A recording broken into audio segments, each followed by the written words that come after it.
नमस्कार बंधुरा पियाली बेंगली किचेन चैनेले आपनादेर स्वागत। चले एसेछि आरो एकटी नतुन भिडियो निये। एखन फोन करलेई देखछि आमेर गुलगुली, जेटा किना खूब भाइराल हयेछे, ताई आमिओ एकबार बाड़ीते चेष्टा करलाम एकटू अन्यरकम भावे बानिये देखलाम। खेते दारुण स्वादेर हयेछे, ताई रेसिपिटा आपनादेर साथेओ शेयार करते चले एलाम। এই বর্ষার ওয়েদারে যদি রাতে এরকম ভাবে পিঠে বানানো যায় তাহলে মন্দ হয় না, কিন্তু তাই বলছি বাড়িতে একবার ট্রাই করে দেখতে পারেন। তাই ভিডিওটা স্কিপ না করে পুরোটা দেখতে থাকুন, আর তার সাথে যদি আমার ভিডিওটা একটু ভালো লেগে থাকে অবশ্যই আমার চ্যানেলটিকে সাবস্ক্রাইব করে পাশে থাকবেন। তাহলে চলুন কথা না বাড়িয়ে শুরু করি।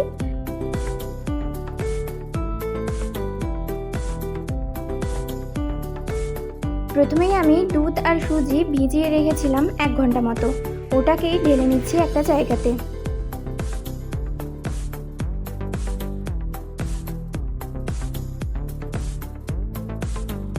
তারপর এটার মধ্যে দিচ্ছি আমি এই বাটির পরিমাণে 2 কাপ চালের গুঁড়ো, তার সাথে নারকেল কুচি, এলাচ, পানমৌরি,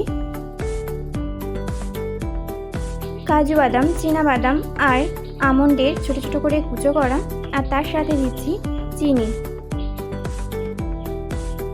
আর সামান্য পরিমাণে লবণ দিয়ে বেশ ভালোভাবে মেখে নিতে হবে। মাখানোর সময় এরকমভাবে শক্ত করেই রাখবেন। তারপর নিয়ে নিচ্ছি আমি একদম পাকা আম, ওগুলোকেই কেটে নিচ্ছি।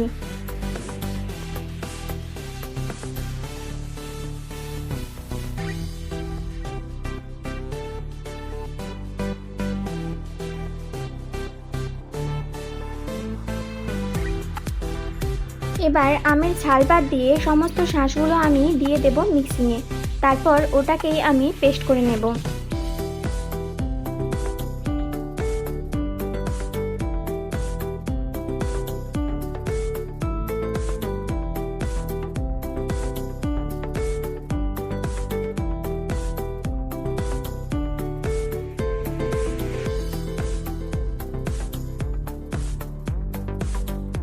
তারপর আমের পেস্টটাকে আমি ঢেলে দিচ্ছি ওই ব্যাটারটার মধ্যে, ওটা দিয়ে বেশ ভালোভাবে মাখিয়ে নিতে হবে। মাখানো হয়ে গেলে রেস্টে রাখবো 20 থেকে 25 মিনিট, যাতে সমস্ত পরিমাণগুলো বেশ ভালোভাবে মিশে যেতে পারে।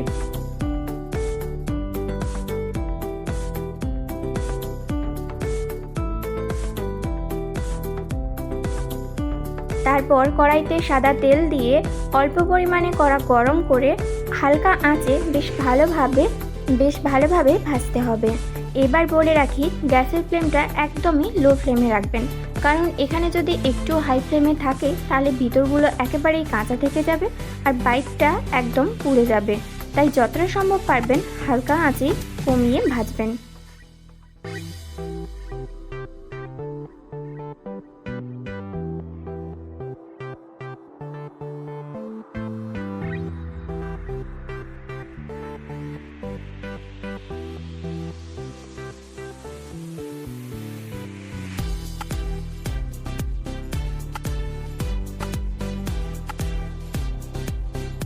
এবার এক এক করে আমি সবগুলোই এইরকমভাবে ভেজে নেব।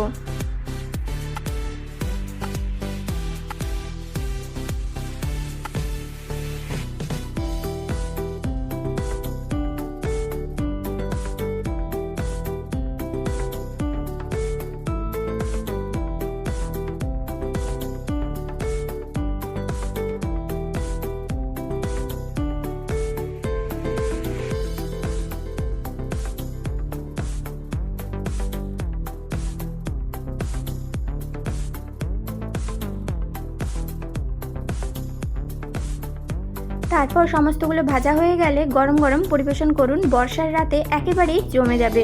আর আমার রেসিপি যদি ভালো লেগে থাকে অবশ্যই আমার চ্যানেলটিকে সাবস্ক্রাইব করে পাশে থাকবেন, আর পাশে থাকা বেল বাটনটিতে ক্লিক করবেন যাতে আমার পরবর্তী ভিডিওগুলো আপনাদের কাছে সবার প্রথমে পৌঁছে যেতে পারে। ভালো থাকবেন, সুস্থ থাকবেন, লাইক, কমেন্ট, শেয়ার।